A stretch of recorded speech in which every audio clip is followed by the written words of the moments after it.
for tuning into Guitars and Cigars. This is my Morgan Monroe.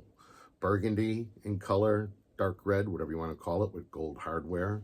It's got like pearl inlay, nice binding, very pretty guitar, nice electronics on board. I never heard of Morgan Monroe. And my buddy Rob over at Perry Music Store, Perry's on St. Charles Road in Villa Park. That's where I bought this secondhand. He told me all about it, and he sold it to me. And it's a very comfortable, nice size, not fat like a suitcase acoustic guitar. It's compatible, it's not cumbersome. And, I don't play it a lot. And every time I pick it up and play it, I have to ask myself again, why don't you play it more? And I don't have a good answer. It's just I have, sometimes there's too many things to pick from and choose from. But I think I'll play him a little more often because I do enjoy this guitar. With that being said, I want to talk about this cigar. It's called a I'm going to spell it for you, Lanox. I like the shape of it.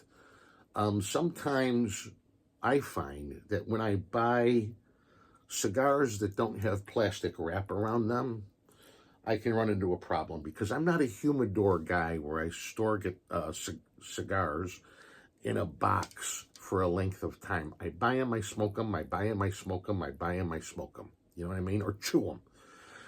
But what I've always done, primarily when I was smoking them, I'd put them in a Ziploc baggie with a little wet napkin in there. Not soaking wet, but just, damp.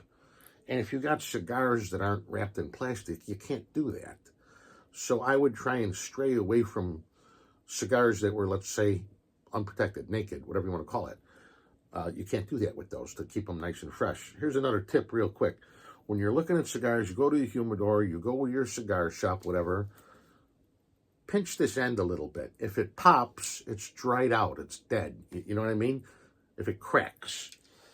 So many times in my life, I've had very thoughtful, well-intending people say, hey, I was at a wedding 3 months ago and I picked up a cigar and I meant to give it to you. It's right here on the visor of my car where they've kept it for 3 months. That's like saying, hey, I got a loaf of bread for you. It's green and fuzzy, but it's for you. You got to maintain these things and take care of them. And people don't understand that, and they have good intentions, and I understand where they're coming from. But if you pick it up and it's like a dried out cracker, it's dead, it's done. I've tried putting a moist washcloth in a microwave with a couple dried out cigars, see if I could bring them back to life. You get mixed reviews. Don't let them get that way, and you'll be okay, and you don't got to worry about it. But it's a relaxing day. I sit and play a little bit. I relax. I'm wrapping gifts. It's that time of year, and I try and squeeze it all in, working full time. And do me a favor. There seems to be some mass confusion with society when there is a police car behind you with the lights and siren, or an ambulance or a fire engine or whatever. People like to just slam on their brakes or pull to the left or do everything we don't want them to. And when I'm going to an emergency, I can't stop everybody who does the wrong thing and write them tickets or scold them because I'm going somewhere. So more often than not, these people are never really cited for anything or brought before a judge or any explanation given to them or attempted to be obtained from them because we're in an emergency. We can't deal with all of this.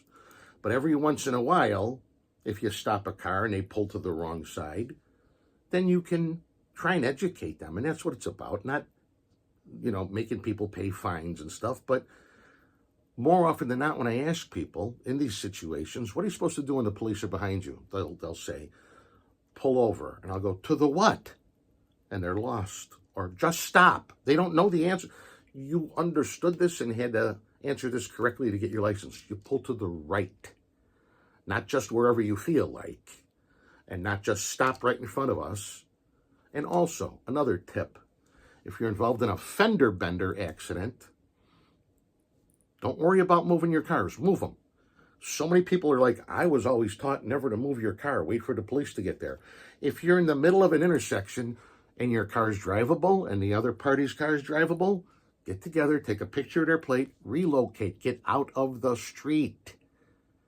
It's bad advice to say, don't move your car, wait for the police to get there. It doesn't mean anything to us. Get out of the street before a semi hits you. Move. Just some tips, just some things to think about. Be careful during the holiday seasons. Be careful all the time. And I'll see you again very soon. Thanks.